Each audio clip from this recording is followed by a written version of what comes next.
Bonjour. Alors, petite interview, puisque vous êtes très très nombreuses à me demander pourquoi j'ai caché de l'épigénétique et de la neuroscience par 25 thématiques différentes dans le roman. Bon, déjà, je pense sincèrement que la poésie et les métaphores, elles sont grandioses quand elles nous font nous transporter. Euh, Je pourrais citer Antoine de Saint-Exupéry quand il aborde toutes les thématiques dans son roman sur apprendre à découvrir, apprendre à rencontrer l'autre, apprendre à s'apprivoiser.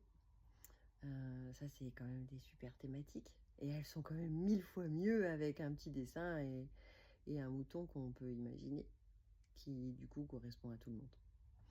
Alors, si sur cette première réponse, on devait apporter la thématique de l'épigénétique, j'aurais tendance à vous expliquer que pour moi, l'épigénétique se résume à une cassette enregistreuse qui démarre le jour de notre premier cri. La cassette se met en route, elle commence à enregistrer et puis vous écoutez tous les sons, toutes les voix, toutes les odeurs qui s'entremêlent de votre toute petite enfance jusqu'à vos premiers pas, jusqu'à aujourd'hui, jusqu'à vos premiers rires, vos premiers pleurs, vos premiers envies, tout ce qui compose un être humain, qui est de joie, de peine. Maintenant, effectivement, l'épigénétique a aussi cet inconvénient, c'est que en fait, le jour où vous êtes tout seul dans votre maison en train de désespérer, si vous avez apprécié un lait au chocolat et le réconfort de sa douceur avec les personnes qui vous aiment quand vous êtes petit, il y a de grandes chances qu'au moment où vous ayez besoin d'un réconfort, elle se soit associée au lait au chocolat et que vous consommiez un lait au chocolat parce que c'est trop réconfortant. Ça, c'est pour le côté positif de l'épigénétique.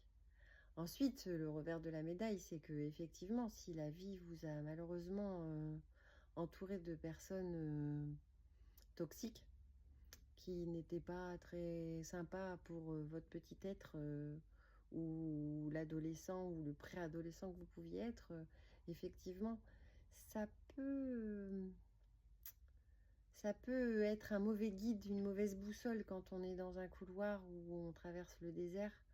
On aurait une fâcheuse tendance à aller chercher ce qu'on connaît.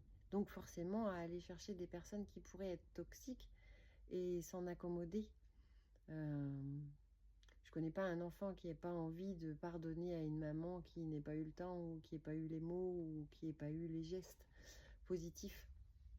Tout ça parce que lui, il trouve logique d'aimer sa mère quoi qu'il en coûte. Et malheureusement, si le schéma est trop ancré et si on n'a pas la force de couper le cordon d'une personne toxique, on aura une fâcheuse tendance à toujours les mettre dans nos vies. Ce qui peut provoquer le fait que l'histoire se répète. Ce qui est dommage. Voilà pourquoi j'ai voulu parler de l'épigénétique. Voilà pourquoi dans le roman je marque parfois il faut savoir regarder dans le rétroviseur pour pouvoir avancer. J'espère que je vous aurai bien répondu et je pense que je vais vous concocter plein de petites réponses comme ça, sympathiques. Merci.